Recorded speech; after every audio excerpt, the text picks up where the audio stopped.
Hello everyone, happy new month to you all. Welcome back for another tutorial. If you are a first time viewer, you are welcome. And to my old viewers, thank you for always being here. So I'm bringing back this dress. This time it is directly cut on the fabric, and the cutting and sewing are all in this video. I found out that most people always find it difficult locating the second part of the one I made earlier on this channel after watching the first part. And also the drafting was on paper and the color was cut together. So if you want to know how I achieved this directly from my fabric, kindly watch through to the end, and do remember to drop a like and a comment on the comment box. Let's go into it. So I use this shiny material 1.5 yard. You can also use Duchess satin, which is very suitable for this design, and my net was 5 yards. Then my doll face satin is 1 yard. We'll be cutting directly on the fabric like I said, but I'm using a light color fabric, so I decided to use this black lining for illustration. I have my front parts wider by 3 inches, 3 to 4 inches, and my back parts just 1 inch extra for my zipper allowance. So I'll be folding my fabric the exact way I folded this lining. The front overlap is wider by either 3 inches or 4 inches. I used 4 inches. You can as well use 3 inches, which is very okay for this. So I'll just pin all this together so that when I cut on the lining, I'll just have it on my fabric as well. I've folded and I've cut out the exact one I need, and I just marked my starting line. The first is to take my shoulder and my neck measurement, which is 2 inches on a normal day, but I'll be using 2.5 here because it will be having a collar. So, and my neck depth for the back is 1/2 inch. Then I marked my shoulder width, half of my shoulder width, which is 4.5 inches, plus my 1/2 inch seaming allowance, which I'll be using to join to the sleeve. Then I now marked my armhole depth of 4.5 inches and connected it into a straight line. On this line, I'll take what I have on my shoulder measurement and I'll connect it to the shoulder. And I'll get middle line, the midpoint of this line, which is my armhole depth, and I'll go in deeper by 1/2 inch for the front. Then on that chest line, I will input quarter of my chest measurements plus my 1 inch seam allowance. The same thing is what I will add to my waist measurement.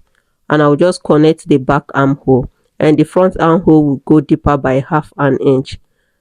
The front pattern is on top of the back pattern. So the next thing is to just add 1/2 inch to the shoulder for my joining and 1/2 inch to the neckline for my joining. This is a collared dress, so we need the back to be raised up. So I'll just cut through the lines, the ones for the back. I will separate it and work on the front part. For my front neck depth, I just decided to mark it 3 inches. On a normal day, I will use 2.5 inches, but because we are adding collar, I will be stepping it down by 1/2 inch. You can go deeper, it depends on how open you want the chest area to be. So I'll just use 3 inches and I'll cut through those lines and separate the front from the back.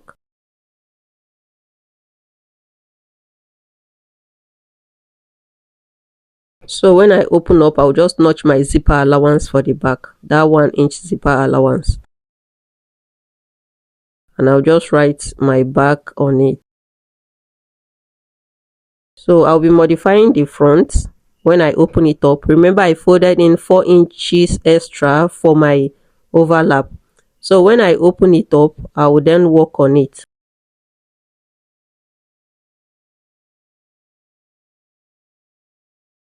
First is to go up by either 1 inch, 2 inches or 2.5 inches for my break point. I don't want my lapel to get to the end of this to my waistline, so that I'll be able to join my skirt part to it. You can as well make it so you can as well enter the waistline.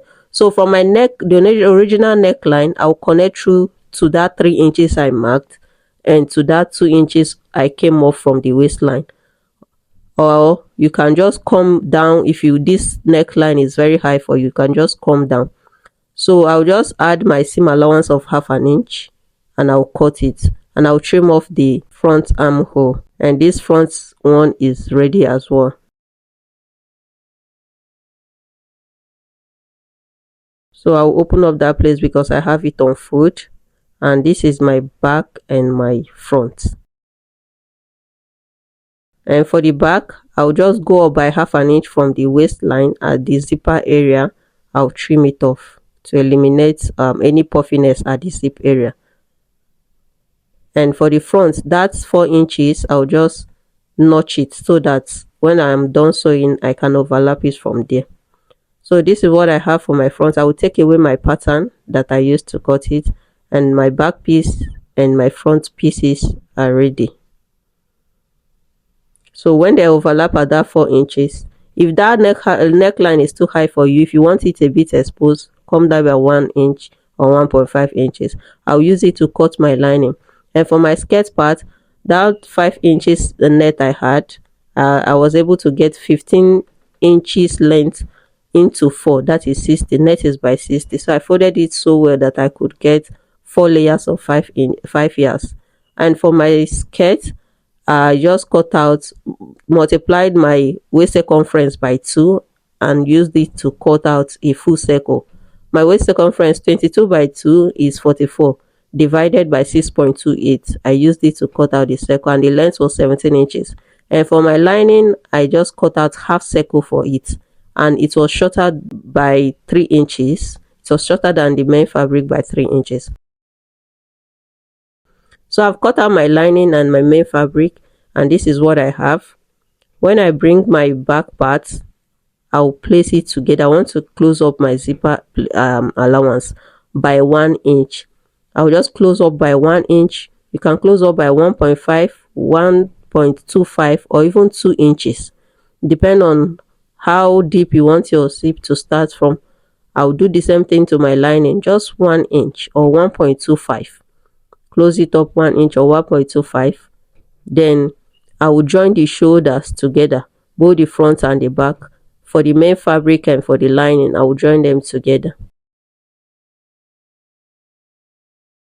And when I open it up, I'll be having opening at the front and at the back.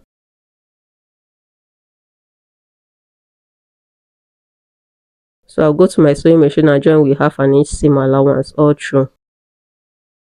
Right now I've finished joining them, and my zipper allowance, I just used my iron to create that crease line both on my main fabric and on my lining. So the next thing is to attach your zipper. I'm using an invisible zipper. When I open up, as you can see, the wrong side is facing up. I will keep away my lining and work on the main fabric. So as the wrong side is facing up, I'll place my zipper downwards, making sure that the head of the zipper is coming out through that below the 1 inch that I stitched, and I'll pin both sides of the zipper to the both sides of the zipper allowance. Getting to the down part, I'll leave 1 inch because I'll be joining this to my skirt part with 1/2 inch, but I will not be leaving the exact 1/2 inch. To be on a safer side, I will leave 1 inch. I would pin the other side of it and take to my sewing machine to sew it down. I'll make sure my zipper foot gets closer to the teeth of the zip. Look at what I have already is coming out neatly. So I'll take to my sewing machine and stitch only on the zipper allowance. When I'm done stitching, this is what I have. See the front, I went closer to the teeth of that zipper, to the zipper teeth, so that it will actually become invisible. And for my down part, I left 1 inch so that I'll be able to join my skirt part. Now I'll bring my lining. Wrong side, I'll match the two of them together. As you can see, the right side is facing up, the good side is facing up. So when I match it wrong side, I'll flip it over and match the two zipper allowance together. The two zipper allowance, I'll match it on this side and flip to the other side as well and match them together, and I'll go and stitch them. I'll stitch very close, but not on that same line that I stitched the first one. I'll just give a spacing of about 1/8 of an inch so that opening it will not be difficult. So I'll stitch it on both sides and I'll come back to show you what I'll do. Remember to leave 1 inch at the down part as well. So I've done that, and this is what I achieved. So 1 inch was left at the down part, both on the main fabric and on my lining. So for my neckline, I will just tack it together. So for the neckline, I'll place it together on that down part, that break point. I'll flip it like so and close it. So as you can see what I just did there, I flipped it over, matching the good size together, and I'll stitch it with 1/4 inch or 1/2 inch depending on the allowance you left. So when I turn it over, this is how it will look like. And I'll take my neck measurement all around, from one side of the front through to the back and to the other end. And when I took mine, I had 25 inches. I will use it to cut my lapel. And when I'm cutting on my lapel, I'll cut a length of 26 inches. That is plus 1 inch seam allowance. So I'm using this black Doffes satin as well. I have 26 inches by 8 inches width. The length is 26 inches, the width is 8 inches. You can as well do width of 10 inches depending on how wide or small you want the lapel to be. So when I fold my lapel together, I'll fold my bodies together as well. I'll measure the back neckline and I'll mark it on the one side of the one I'll be using as my lapel. I'll keep that side straight, and on the down part I just came up by 1.25. You can do 1 inch, or you can just take it straight to the down part, and I'll just give it a curve and connect it and trim it out. You can as well use this lapel as it is, like this, like square, but I just want to have that curved effect on the lapel. So but the neck area where the neck will be sitting will be straight, and even 1 inch below it will be straight, but towards the end I'll have a tapered end. I'll place the two of them together and stitch on both sides. I'll add my belt. If you're using a belt, this is the time for you to add your belt, leaving 1/2 inch at the down part, or 0.75. So after stitching on my lapel, I folded in 1/2 inch on both sides.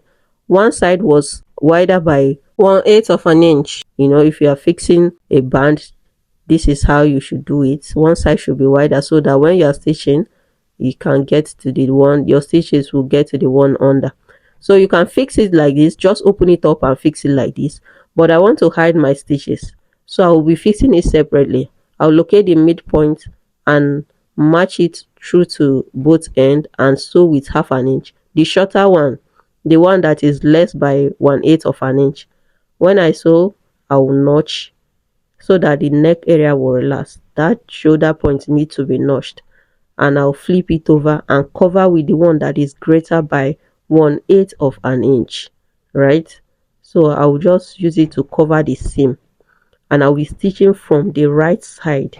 This is my lining part, but when I'm stitching, I'll be stitching from the right side. I'll stitch in the ditch. Yes, so I'll pin all through so that all my allowance will stay put.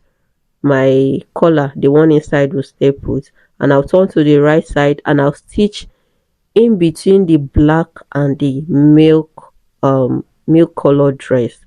I'll stitch in the ditch, and I'll take it to my ironing board and iron it. That lapel will be folded into two. Yes, so if you want a wider lapel, you can do 10 inches, so that when you fold it into two, you have 2.5 inches. Remember, you need allowance. So on that middle part where I notch while drafting, I'll join the two of them together. The two of them will be closed, and this is what I have after ironing them. So the next thing is just to open up the sides, match right side on the fabric and on the lining, and close with 1 inch seam allowance on the four sides. So 1 inch seam allowance all through, or the seam allowance you left while drafting. So I've done that, and this is what I have. When I open my zipper, the inside is becoming neat, and we are not finished yet. So like I said, we've cut our skirts. This is the inside, and it is now time for us to measure our armhole and cut our sleeve. I'll be cutting my sleeve with the measurements I got from the armhole.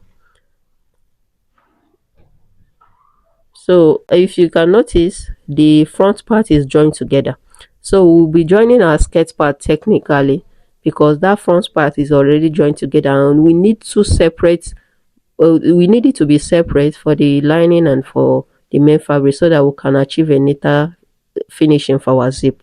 So I will get the midpoint of that my bodice. I'll get the midpoint of my skirt part, and I'll join both of them together. I'll get the side seam as well. So from my midpoint to my side seam, I will join both the lining and my main fabric and my net together. The three of them will be joined together.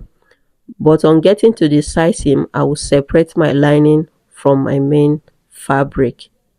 So this is what I would do. What you see me doing, the three are joined together. My lining for the upper part, the main bodice for the upper part, and the skirt part are joined together. Then on getting to the side seam, I will separate my lining and my main fabric from the upper part, then join lining main fabric to the skirt part. That is, the skirt part is the main fabric because I just used the main fabric and added net on it.